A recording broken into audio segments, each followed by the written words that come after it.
Alright, it's Berghofer, aka Lord Glorian here, doing an introduction to my Bretonnian army crusade, well, my Bretonnian Crusader army. As you can hear, a short introduction of myself as a wargamer and briefly on me personal. I live in Denmark, as you can see on the weekly updates from Sustainable. And well, I'm just a regular guy undergoing education, having a wife and a kid, as you might have heard on my last battle report. Um, well, at first, when it comes to wargaming, I was like 13 or 14 when I picked up my first blister pack with a high elf spearman champion. I thought it was a wood elf because I wanted to collect those, and when I realized it was a high elf, I was just like, I'll play high elf then. Apparently it didn't really matter that much to me.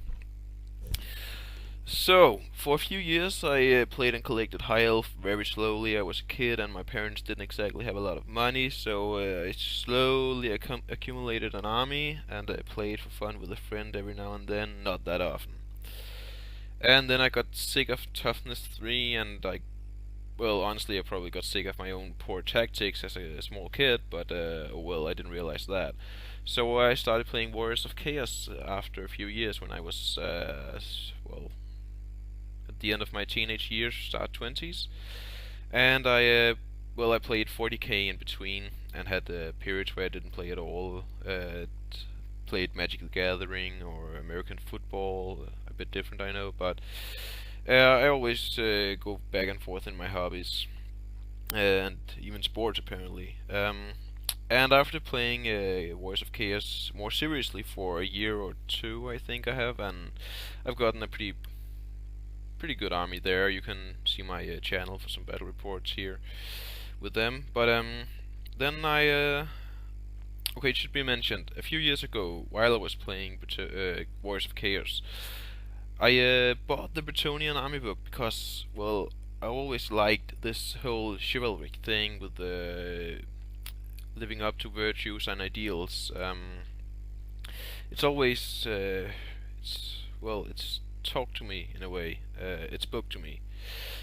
So I bought the army book, but I never got around to buying an army, and I already had 2 at that time, so I was like, yeah, it's not gonna happen. I'm just getting it for the fluff. And I was. At the time I almost bought an army from some private guy who was selling it, but I ended up being a little too reasonable and saying, nah, no, it's too much money for something I won't use because they're not that good and blah blah blah. And a few years went on, and as I said, then all of a sudden, Lord Sustainable, he called this Bretonnian Crusade, and it rekindled my Bretonnian flame.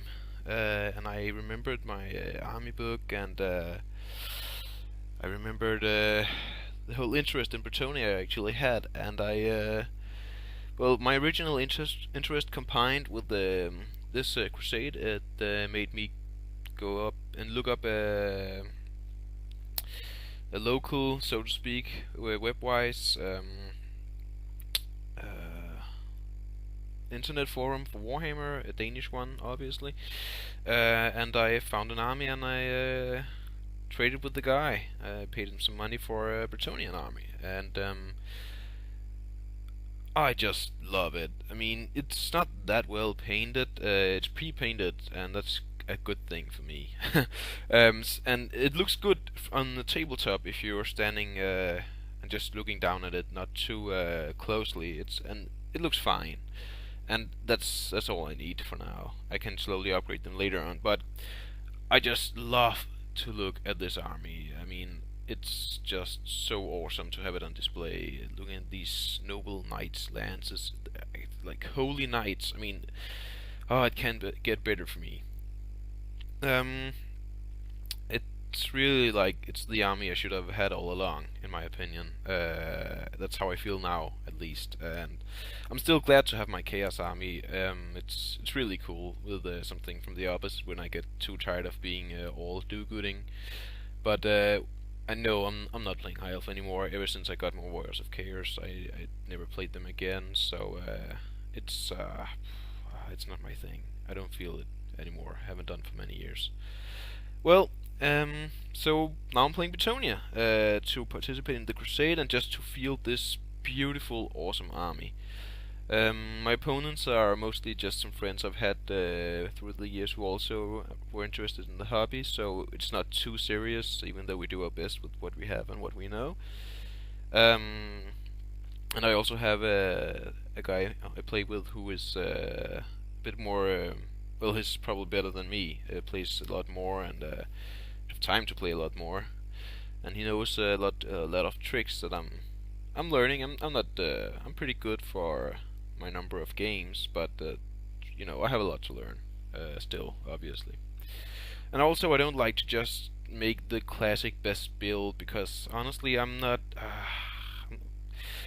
I don't feel it. It's just I'm not enjoying it. Then I mean, if there's some builds that I like that are also very good, well, lucky me. And of course, I'm trying to optimize it somewhat, and I'm not just making complete crap army just because I like the models, but it's not fun if you don't have a chance to win. But so it's a bit of both worlds for me. I'm trying to make a good army, but if there's something I just really don't like, I'm not taking it. I'm not, and that's as simple as it gets. And with the opponents I have, that's okay.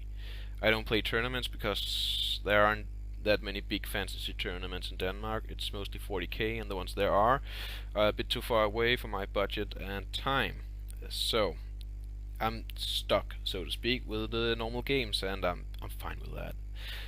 I love it. I'm having fun, and isn't that the whole point of having a hobby? Well, it is for me. So this Bretonnian army. My thoughts on Bretonnia are awesome, cool knights, really cool. And it's a cliche, of course it is. Everything in Warhammer is cliches, and it's the cool version of them, and that's fine because that's what we like, isn't it? Isn't it just it's cool that way, going to extremes in all aspects. It's more interesting, in my opinion. When it comes to Bretonnia, I just like the knights, the whole knighthood thing, the thing that they dedicate their lives to their woes, wows. It's mentioned in this what was it, that 6th, the newest Bretonnian army book, that they have a lot of rituals they perform every day that take a lot of time and as a part of their vows, and the hierarchy and stuff like that. And this thing about them being holy and actually getting the blessing of the lady, it's really, really cool. And also this whole we are above the peasants, this superior attitude they have. It's oh, I like it. I can relate to that. I'm not really like that, but yeah, I like to act a bit like that. My wife hates me sometimes, and she's entitled to. I can be so annoying. And my army, as you can see on this picture, what I have is I actually bought it as 4 individual lances. I have the blue ones are gathered and painted as Knights of the Realm. The ones after them is 8 questing knights. I saw the models and they were so cool. And I know that they're way too expensive and only got a 3-up in close combat and blah blah blah. But man, these models are cool. I'm so in love with them. Just like the standard bearer, who is blindfolded, probably blind. He has a small boy on the back of his horse with a what's the English word for that? Well, anyway, a spyglass, I think it is, being his eyes, and just their equipment, backpacks, and shields, and helmets, and the banner. Ah, man, that's so cool. Every time I see that banner, I'm thinking the Conqueror's Tapestry. It's really cool, and the amount of detail just in general. So I have 8 of those. I bought them, and I'm fielding them, as you know from my first battle report if you watched it. And well, yeah, I'm trying to make them work, but I love having them. Then I have the Fey Enchantress, and on this picture she's on her real base, but I've done some work to her since this picture was taken, and she's on a normal 25 times 50 millimeter base, and I'm using her as a normal damsel or prophetess. Then the three Pegasus Knights, yeah, you know them, you love them, or you hate them, but they're good to have, and I have them too. And yeah, I'm using them with the banner. It just looks better, and in this one game experience that I have, that was fine. It kept them in the fight for some time actually.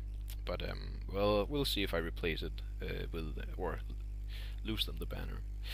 Then I have these this 10-man unit here. This is also meant to be Knights of the Realm that can be proxied as Grail Knights. And in this unit, two of these models are actually the Lord model, you know, with the cool helmet and two swords on his back, and the lance with the dragon mouth at the point where you hold it, and then a Grail Knight standard bearer. I bought it as a battle standard, and I'm using it as such, but well, I'm actually more glad to have that one. So 8-man unit of Grail, aka Knights of the Realm, and 2 characters. Then you can see a lone prophetess slash what's she called again? Damsel of the Lady on foot, and a lance of 9 knight errants, and they are modeled as such, with the lagging headgear on top of the helmets, just the bands, stuff like that. And man, I just really like the paint job on these guys. Again, it's in detail, it's not that good, but you know, the way they look on the battlefield, this purple and yellow, I really like that. So yeah, that's my army. Except for that, I also have 30 men-at-arms with command group, and I am slowly painting them up. Again, time is not something I have a lot of, and when I have, it's hard to get around to focus on something with the wife and the baby. So it's a girl that's 8 months old. So yeah, finding time to actually sit down for enough time to get something painted for me, plus my often lagging motivation for painting, makes it hard, but I'm trying and slowly getting there. And then I also used something like 50 last edition peasant bowmen, so not the newer ones, and Lord on a hippogriff, also the old metal one, and 12 Knights of the Realm, again the old knights, the uglier ones, so to speak, but I'll use them to fill out these units when I get them. And one more damsel on foot and damsel on horse, or prophetess, whatever I use them for. So that's going to be what I have. This picture here, 2 units of Knights of the Realm, questing knights, knights errant, and 12 more Knights of the Realm, and 50 bowmen, 30 men-at-arms, and a lord and a hippogriff. And I'm going to mix my armies between all the different builds I can make with that around the 2,500 point area when I get those last models home. Now, for tactics and army builds, in general, I like trying out different builds. I'm not the kind of guy that sticks with a build for a longer time and gets good at it, because I have so many ideas and so many things that would be cool to try out, and I don't get to play that often, so once every 2 weeks or something like that. So yeah, I'm just trying out different things every time and seeing how I like it in those games. And I'm aware it doesn't give me a good idea of how they would work in general, but to me in general it's like I don't know, not that many games a year. So but overall I like to have a lord and a prophetess, obviously. And the lord is supposed to be fairly killy, and then just have rerolled armor saves as protection, and then I'm glad, I'm happy, I'm fine with that. And Heroic Killing Blow obviously is cool, but I haven't used that one yet. I want to try something else out, and I'm not really into that build. I'm not hating it, so you'll probably see me field him with that sometime. But I'm like this Virtue of Confidence, this challenge woe, so to speak. I really like rerolls, and with a great weapon, or just a great weapon and that woe alone, and some reroll armor saves, and you're pretty good to go. He'll have a 2-up rerollable armor save if he also gets a Dragon Helm, and he'll have Strength 6 and rerolling to hit and to wound. That's pretty tough, especially if you got Lore of Life and heal his wounds every time. I'm also thinking about this against Strength 5 or Toughness 5 or more models. He'll get rerolls to hit and wound, and but I'm mostly hooked on a great weapon or one of the magic weapons from the core rulebook, because other than the hardwood lance and the worm lance, the Bretonnian swords they're not bad, but they're little +1 strength and reroll failed successful armor saves, or plus strength if they're toughness 5 base or more. I like to go all out a bit more, like +2 or 3 strength, or just plus strength and attacks if you sort of anti-hero stuff like that. So on my Lord, I prefer those kind of builds. So the game I'm going to play tomorrow is actually with a great weapon and Dawnstone, Dragon Helm, and Virtue of Confidence and a Barded Warhorse. So I'm looking forward to see how that goes. It'll be against Wood Elf. As for heroes, and the level 4, it's just a level 4 with whatever magic items I find interesting. Main of the Purebred if I can get the points for that, because you just need those charges to work. And I like to have a lance of total, including characters, 15 Knights of the Realm for breaking steadfast and having enough attacks so you can flub a little and still do alright. And then a knight of 12 Knight Errants, including characters again, or more. But I don't like those smaller lances, and I don't have the models for that yet. So I like big lances, and if I play enough games and realize I need smaller ones that can do the jobs that the Pig Knights can do or something, I'll start implementing that.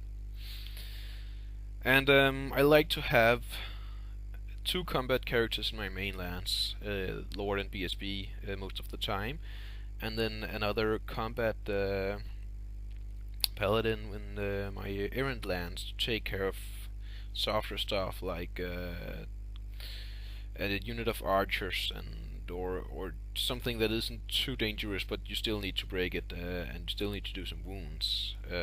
You can't just rely on the few attacks that the Knights Errant come in with and weapon skill 3 only. I mean, you don't have to flop that hard to not even kill enough to win combat result.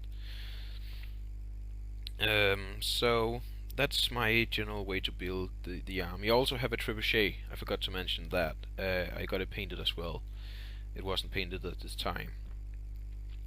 And I feel that every time, of course, and I know I'm not getting anyone because money, time, budget, I would like to have one, but yeah, it's not gonna happen for now. So that's pretty much me. I have rambled on about how I like to build my army, Lord, Warrior Lord, and level 4. Different builds for the Lord, but I like the extremes.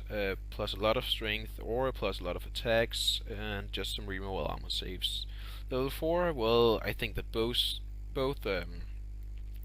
Life and Heavens could be good on her. Beast, you have those magic missiles, and I would like to have her in a unit of knights, so that would be my level 2. Big lances for breaking steadfast, and just for having casualties and still having strong lance. I really like that. And Grail Knights, they're expensive. They're good. I'm not fielding them as of yet. I might, but I'm actually fairly content with just having Knights of the Realm. Um, and when it comes to deployment, well, I'm going to drop 3 or 4 units of 10 archers when I get them as my first drops. I mean, they can be anywhere on the board, and I could rank them up, 3 times 3 with 1 man at the end. They don't have to take up that much space, they don't have to shoot that much, just try to kill some chaff and be some drops to get an idea of where my opponent puts his stuff. And then actually being able to shoot soft targets as well as being cheap drops is fine. Everything more than being a drop is good for peasants. And the men-at-arms, since I only have 30, I'm often fielding them 5 wide and then 6 deep, and giving them spears and shields, because the damage output mathematically, again, toughness 3 models, is the same with the 15 strength 3 attacks as it is with 10 strength 4, and they get the better armor save. And when they're only 5 wide and I got 30, then if I'm down to 10 models, they will run anyway. So yeah, if they were hoarded up and I only had 40 models in a horde, then I might think about Hellbirds, because every guy I lose from the back rank would be 1 less attack. So, but not like this. Like this, it's mathematically against toughness 3 targets, it's better, and maybe even against stronger targets as well, as they'll still have the better armor save. So that's my thoughts. I love this army. Just the way it looks, the fluff, the lore. And that's me. That's how I like it, and that's how I roll. I hope you like this introduction, and you put up with all my rambling. As I said, I'll be playing a game tomorrow, Wednesday, the 26th, against my more experienced opponent, and I'm looking forward to making a battle report out of it, and hopefully bringing a win to add to the Bretonnian Crusade. And that would be it, I think. Yep. I hope you will have a good time until then. And that was all for Lord Glorian, aka Burko, from this time.